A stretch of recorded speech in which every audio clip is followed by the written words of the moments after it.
ఏం జాబ్ చేసేవారండి ఇంతకు ముందు కాలేజ్లో చిన్న జాబ్ చేస్తుండే.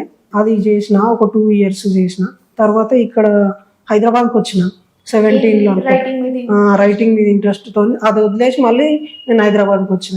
కాలేజ్ లో వర్క్ చేస్తున్నా నేను పీజీ చేసిన, లెక్చరర్ గా వర్క్ చేసిన. అది వదిలేసి హైదరాబాద్కి వచ్చిన దీని మీద ఇంట్రెస్ట్ తో చేసిన తర్వాత దాన్ని వదిలేసి వచ్చేసి ఇక్కడ ఇంట్రెస్ట్ కదా, మన అల్టిమేట్ గోల్ ఇది కదా. సో ఇక్కడికి వచ్చి వర్క్ నేర్చుకొని ఒక చిన్న యూట్యూబ్ ఛానల్ కి వర్క్ చేసుకొని అక్కడ అసిస్టెంట్ డైరెక్టర్ గా, రైటర్ గా కొన్ని షార్ట్ ఫిలిమ్స్ చేసి అట్లా చేసిన తర్వాత నాకంటే ఒక చిన్న ఎక్స్పీరియన్స్ వచ్చిన తర్వాత అప్పుడు నేను ఒక షార్ట్ ఫిలిం చేసిన, మీరు చూసే ఉంటారు. మీకు చేసినప్పటి నుంచి ఇంకా నాకేదో చెయ్యాలి, ఇంకా పెద్ద సిరీస్ చెయ్యాలి అని పడింది. సో అట్లా స్టార్ట్ చేసినప్పుడు అది కొంచెం స్టార్ట్ చేసిన స్క్రిప్ట్ లెవెల్ అయిపోయింది, ఇంకా ప్రొడ్యూస్ లెవెల్ పోదాం, ఇంకా ముందుకు షూట్ స్టార్ట్ అవుతుంది అన్నప్పుడు కోవిడ్ వచ్చింది.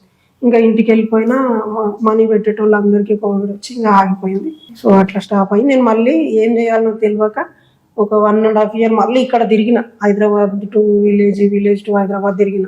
అంటే కొన్ని సినిమాలకు అసిస్టెంట్ రైటర్ గా చేసిన, అసిస్టెంట్ డైరెక్టర్ గా, అట్లా అప్రెంటిస్ గా చేసినా కానీ ఇంకా నాకు సాటిస్ఫాక్షన్ అనిపిస్తలేదు. నాకంటూ నేను ఏదో చేసుకోవాలి అని అనిపించింది. సో అప్పుడు యూట్యూబ్ స్టార్ట్ చేసిన, మెల్లగా అది గ్రో అనుకుంటా వచ్చింది అనమాట. ఇప్పుడు మీరు స్క్రిప్ట్ రైటింగ్ అంటే మీకు చాలా ఇష్టం నిజం చెప్పాలి అంటే, కానీ ఎట్ ద సేమ్ టైం మీరు ఒక లెక్చరర్ గా చేస్తున్నారు. ఆ జాబ్ ని వదిలేసి అంత ప్యాషన్ తోటి ఇక్కడికి వచ్చారు, కానీ మీరు ఒక్కసారి ఆలోచించలేదా అంటే ఇలా వదిలేసి వచ్చేస్తున్నాను, రేపు పొద్దున నా పరిస్థితి ఏంటి అని? ఇప్పుడు జాబ్ అనేది ఒక పర్టికులర్ శాలరీ వస్తుంది మనకి. నా సొంతంగా నేను ఏదైనా చేస్తే నేను 10 మందికి శాలరీస్ ఇవ్వచ్చు కదా. సో అది నేను ఆలోచించాను. ఇప్పుడు నా ఫ్యామిలీ నా ఒక్కరిని ముందుకు తోస్తే వీళ్ళందరూ బాగుపడతారు అని అనుకొని ముందుకు నడిపించిరు నన్ను. నేను ఏది చేస్తాను కానీ కాదనలే, ఎక్కడ నా ఎంత కష్టంలో ఉన్నా కానీ కాదనుకుంటా నన్ను ఎంకరేజ్ చేసుకుంటూ వచ్చిరు. సో నేను ఇప్పుడు జాబ్ చేస్తే నేను ఒక్కనే బతుకుతాను, రేపు పొద్దున నేను మ్యారేజ్ చేసుకుంటే నా వైఫ్ నేను బాగుంటాను, మరి వాళ్ళంతా ఇట్లా అవుతారు. సో నేను అదే ఆలోచించిన. దాంతోనైనా సరే ఎన్ని స్ట్రగుల్స్ వచ్చినా కానీ ఆగలే. ఇంకా నేను స్టార్ట్ చేసిన అంటే ఇంకా వెళ్ళిపోవడం, ఎన్ని వచ్చినా ఎంతమంది ఆపినా ఏమన్నా ఎవరేం తిట్టినా ఎన్ని అవమానాలు వచ్చినా కానీ నేను ఆపలే. లాస్ట్ పోతే ఇంట్లో వాళ్ళు కూడా వద్దురా ఇంకా వదిలే అన్నా కానీ వద్దు, నేను స్టార్ట్ చేసిన అది వచ్చిందాక నేను అంతే, ఇంకా ఆపడం ఉండేదని చెప్పేసి అట్లనే ఉన్నా.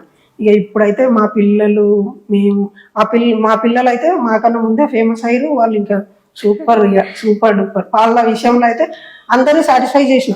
అక్క వాళ్ళు నా కోసం కష్టపడ్డందుకు వాళ్ళు నన్ను నమ్మి నా దగ్గర ఉండి ఇప్పుడు కూడా ఉన్నారు, ఇంకా ఫ్యూచర్ లో కూడా ఉంటారు. ఇంకా వాళ్ళకు పెద్ద స్థాయిలో చేస్తా. కాకపోతే నా సిచ్యువేషన్ బాగలేక కొన్నిసార్లు ఆగాల్సి వచ్చింది. సో నేను ఆగి మళ్ళీ వాళ్ళని ఆపాల్సి వచ్చింది. కానీ వాళ్ళని ఆపలే ఎప్పుడైనా సరే, వాళ్ళని ఎప్పుడు కూడా ఆపొద్దని చెప్పి ఇంకా వాళ్ళని తోస్తూనే ఉన్నా.